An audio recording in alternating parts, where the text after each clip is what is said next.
Hello friends, welcome to our channel Brain Alive. In this video, we will discuss regulated power supply.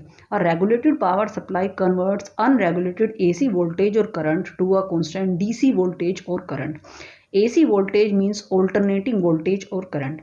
The alternating voltage varies with respect to time, but in case of DC voltage or current, it does not vary with respect to time.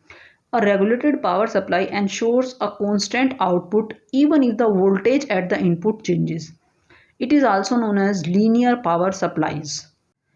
A regulated power supply consists of various embedded circuits of various devices. These devices are transformer, rectifier, filter, and regulator.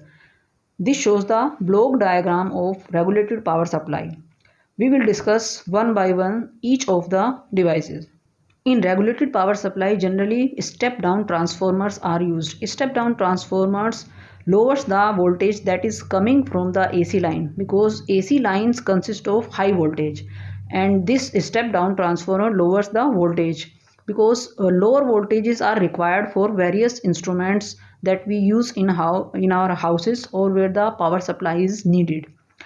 The step-down transformer also provides electrical isolation, and this electrical isolation is provided by the magnetic coupling between the two windings of the transformer, because here AC line is connected to this transformer.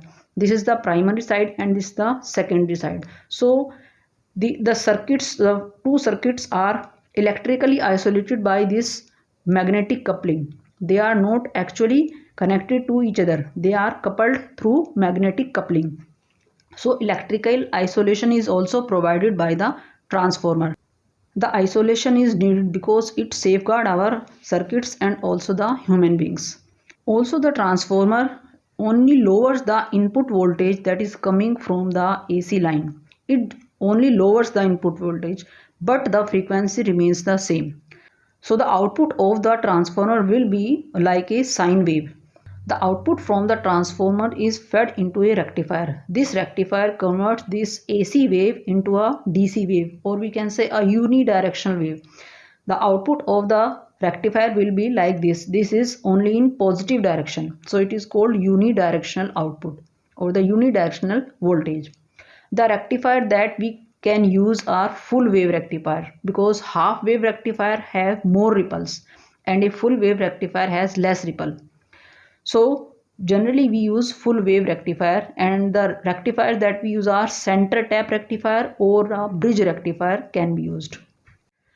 As the output from the rectifier is a pulsating DC, it means it has very high ripple factor. So to reduce the ripple factor or to smoothen the wave, this output from this rectifier is fed into a filter. The filter smoothens the wave or lowers the ripple factor. After filtering the wave, the ripple factor is almost equals to 0. So the output from the filter will look like this. The DC filters that are used for this purpose are capacitor filter, choke filter, pi filter, or the LC filters. A voltage regulator keeps a watch on the output voltage of the power supply, means it keeps the output voltage constant even if the AC voltage changes or the load changes. One another factor that can change the voltage is the temperature rise of the circuits that are used in the power supply, means if the temperature of the rectifier, filter or the regulator changes, it can change the output voltage, but a voltage regulator keeps the voltage constant. Commonly used voltage regulators are Zener diode as voltage regulator, transistor series regulator, fixed and variable IC regulators. And the application where the power supplies are used in mobile charging circuits, testing circuits, oscillators and amplifiers, in computers and in TVs, automatic control systems. These are only some of the fields where voltage regulators are used. I hope you find the video useful. If you like the video, please hit the like button and subscribe the channel. Thanks for watching the video.